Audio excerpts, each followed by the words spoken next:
Clip number 418۔ اس clip میں آپ سورہ انفال کی آیت نمبر 67 سے 68 تک کی تلاوت، ترجمہ اور تفسیر قرآن صراط الجنان سماعت فرمائیں گے۔ بسم اللہ الرحمن الرحیم۔ ترجمہ، اللہ کے نام سے شروع جو نہایت مہربان رحمت والا ہے۔ ما كان لنبي أن يكون له أسرى حتى يثخن في الأرض تريدون عرض الدنيا والله يريد الآخرة والله عزيز حكيم۔ ترجمہ، کسی نبی کے لائق نہیں کہ کافروں کو زندہ قید کر لے جب تک زمین میں ان کا خون خوب نہ بہا لے۔ تم لوگ دنیا کا مال و اسباب چاہتے ہو اور اللہ آخرت چاہتا ہے، اور اللہ غالب حکمت والا ہے۔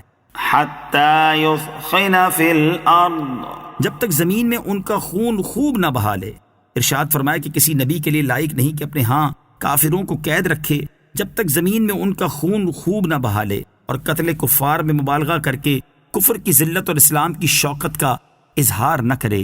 شان نزول، مسلم شریف وغیرہ کی احادیث میں ہے کہ جنگ بدر میں 70 کافر قید کر کے سید عالم علیہ الصلوۃ والسلام کی بارگاہ میں لائے گئے۔ حضور اقدس صلی اللہ تعالی علیہ وسلم نے ان کے متعلق صحابہ کرام سے مشورہ طلب فرمایا۔ حضرت ابوبکر صدیق رضی اللہ تعالیٰ عنہ نے عرض کیا کہ یہ آپ کی قوم و قبیلے کے لوگ ہیں، میری رائے میں انہیں فدیہ لے کر چھوڑ دیا جائے، اس سے مسلمانوں کو قوت بھی پہنچے گی، اور کیا عجب کہ اللہ تعالیٰ ان لوگوں کو اسلام نصیب کرے۔ حضرت عمر رضی اللہ تعالیٰ عنہ نے فرمایا کہ ان لوگوں نے آپ علیہ الصلوۃ والسلام کی تکذیب کی، آپ علیہ الصلوۃ والسلام کو مکہ مکرمہ میں نہ رہنے دیا، نیز یہ کفر کے سردار اور سرپرست ہیں، ان کی گردنیں اڑا دی جائیں۔ اللہ تعالیٰ نے آپ کو فدیے سے غنی کیا ہے۔ حضرت علی رضی اللہ تعالیٰ عنہ کو عقیل پر اور مجھے میرے رشتہ داروں پر مقرر کیجئے کہ ان کی گردنیں مار دیں، لیکن بالآخر فدیہ ہی لینے کی رائے قرار پائی، اور جب فدیہ لیا گیا تو یہ آیت نازل ہوئی۔ تريدون عرض الدنيا، تم لوگ دنیا کا مال و اسباب چاہتے ہو۔ اس آیت میں خطاب مومنین سے ہے اور مال سے فدیہ مراد ہے، یعنی تم لوگ دنیا کا مال و اسباب چاہتے ہو اور اللہ تمہارے لیے آخرت کا ثواب چاہتا ہے جو کفار کے قتل اور اسلام کے غلبے کی صورت میں تمہیں ملے گا۔ حضرت عبداللہ ابن عباس رضی اللہ تعالیٰ عنہما نے فرمایا کہ یہ حکم بدر میں تھا جبکہ مسلمان تھوڑے تھے، پھر جب مسلمانوں کی تعداد زیادہ ہوئی اور وہ فضل الہی سے قوی ہوئے تو قیدیوں کے حق میں یہ آیت نازل ہوئی۔ فَإِمَّا مَنًّا بَعْدُ وَإِمَّا فِدَاءً، پھر اس کے بعد احسان کر کے چھوڑ دو یا فدیہ لے لو۔ اور اللہ تعالیٰ نے اپنے نبی کریم علیہ الصلوۃ والسلام اور مومنین کو اختیار دیا کہ چاہے کافروں کو قتل کریں، چاہے انہیں غلام بنائیں، چاہے فدیہ لیں، چاہے آزاد کریں۔ بدر کے قیدیوں کا فدیہ 40 اوقیہ سونا فی کس تھا، جس کے 1600 درہم ہوئے۔ لولا کتاب من اللہ سبق لمسکم فیما اخذتم عذاب عظیم۔ ترجمہ، اگر اللہ کی طرف سے پہلے سے ایک حکم لکھا ہوا نہ ہوتا تو اے مسلمانوں، تم نے کافروں سے جو مال لیا ہے اس کے بدلے تمہیں بڑا عذاب پکڑ لیتا۔